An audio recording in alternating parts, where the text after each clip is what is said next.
me back this up. Maybe I need to back this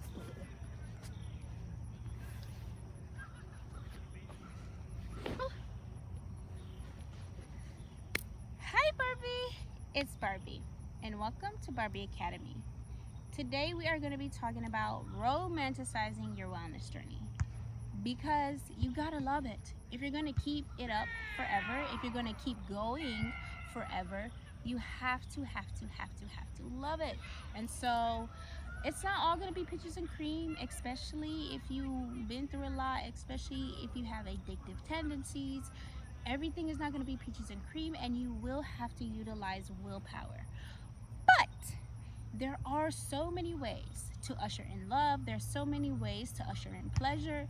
There's so many ways that your healthy lifestyle can be easy, okay? It can be easy. Don't let your mind tell you that it can't. Don't let your mind tell you that you need all these things and it has to look a certain way and you have to do a certain thing to be healthy, because that's not the case. That's not the case at all. So let's go step by step how to romanticize your wellness journey. First step of romanticizing your wellness journey is changing your mind about how you view it. A lot of us start our wellness journey in negativity. We look at somebody on Instagram and we're jealous of them. And we say, oh, okay, I'm not eating that anymore. I'm not eating Chick-fil-A anymore. I'm about to get in the gym, because you're looking at this girl and her body is T.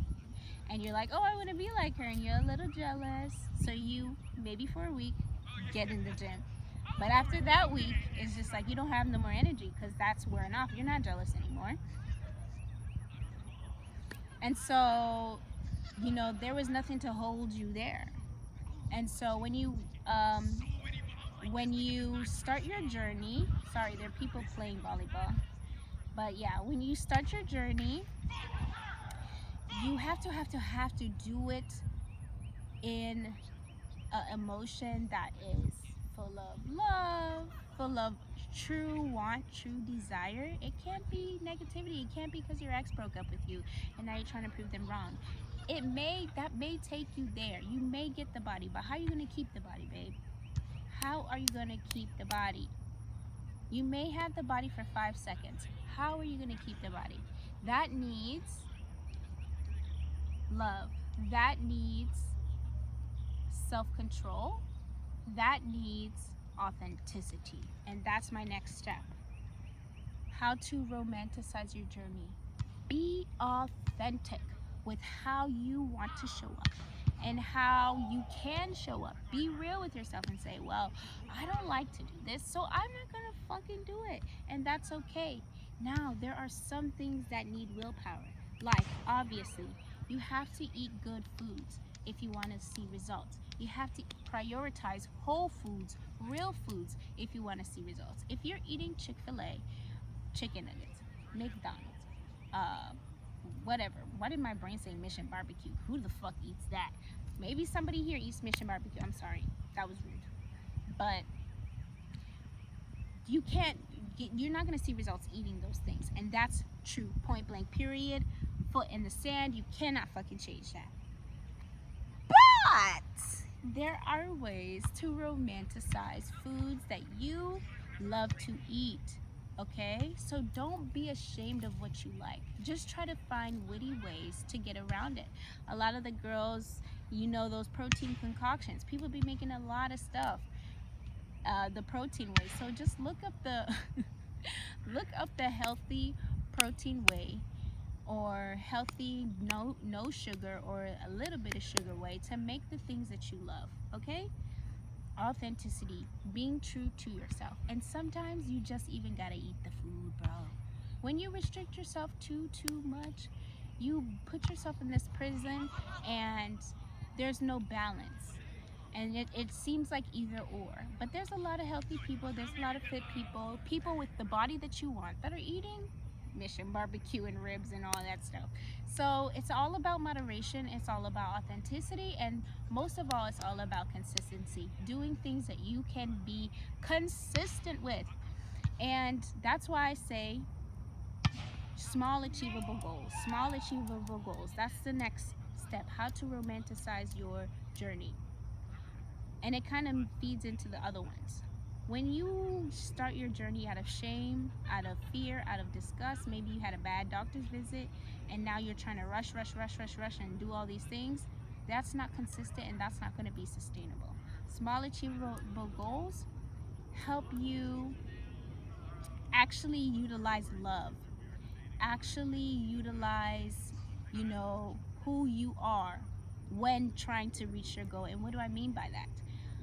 When you try to rush into this journey and try to like cold turkey, oh, I'm never going to eat Chick-fil-A again, or oh, I'm going to run every day for 6 hours, that's not you yet. Now, I'm not saying it can never be you, but that's not you. And so your brain is just like, baby, you got about 2 fucking weeks before I say cut this shit the fuck out, cut the lights, exit stage left. Like, no, I'm not doing this anymore, And so when you do small achievable goals, you meet your body in the middle. And there's more room for consistency. There's more room for consistency. You meet your body in the middle and you stay motivated because you're actually achieving these goals. Yes, you can do, if you're somebody who eats, out like 4 times a week, maybe your small achievable goal is 2, especially when you're in the beginning, until you're ready to cut it out completely. But you're the gauge of that. And you have to be honest about what you can do. Okay? So, when you do it out of love, when you give yourself time and grace, you can, stay consistent. You could stay consistent. You could actually transform your life, and you can truly embody who it is you want to be, because then your body never feels like it's faking, because it's like, okay, small. Now, I'm not saying, damn, he's so loud. But I'm not saying that you can't do it cold turkey, because you can. If you put your mind to it, you can. If you utilize a lot of willpower, you can. But you miss a lot of information when you do it cold turkey. You miss the why. Because sometimes you need to know the why. Why do you overeat? Why do you always eat Chick-fil-A? Why do you go out? Why do you never feel like cooking? Why? It's all these whys, okay? That when you take your time and you notice and you're mindful, you will figure out. Okay. The next step, I think this is step 5, to romanticizing your journey, is taking a different approach and looking at what it is you really need, what it is that you really like, and what it is that you really want to do. And what do I mean by that? Your journey, like I said, is your journey. It doesn't have to look like anybody else's.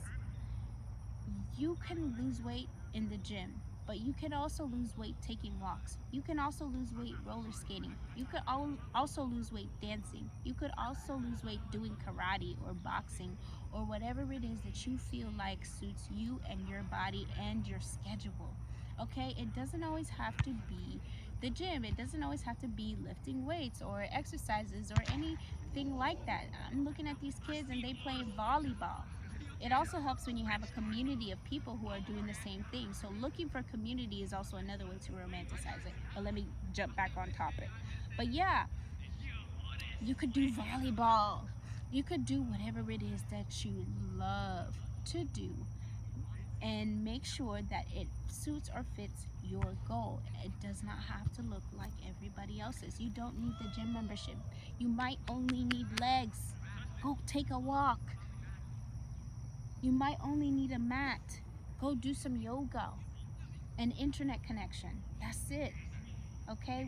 We put up these barriers and we tell ourselves these lies. All these things that we need. We don't. Just want it. And figure out ways that in your current state you can get it. Okay? And also, again, your journey doesn't have to look like anybody else's. Certain things I cut out of my journey because I really didn't need them. I really did not need them. Like meal prepping. That's not something that suited my schedule, and that's not something that I like to do. The food after the second day, I'm not eating it. Third day, it's rotting in the fridge. Meal prepping is not something that I like to do, nor was it something that I was consistent with. So I just cut it out altogether. I cut it out altogether because why? I don't have to do that. It's my journey and it can look like however I want it to look like. Another thing I cut out, calorie counting. Why? I've done the work to understand my body, understand the signs and signals of my body, and allow myself to trust when I'm hungry, when I want to eat, what I want to eat. So I just do something called intuitive eating because honestly and truly, I don't need to count calories because I can trust my body, you know? And so but if you're somebody who's at the beginning stages, maybe you need a little bit more accountability, then maybe that's something you should will into your weight loss journey. You don't have to will everything, but maybe that's something that you will into your weight loss journey just for accountability. But if that's not something that you need, take it out. You don't have to do it.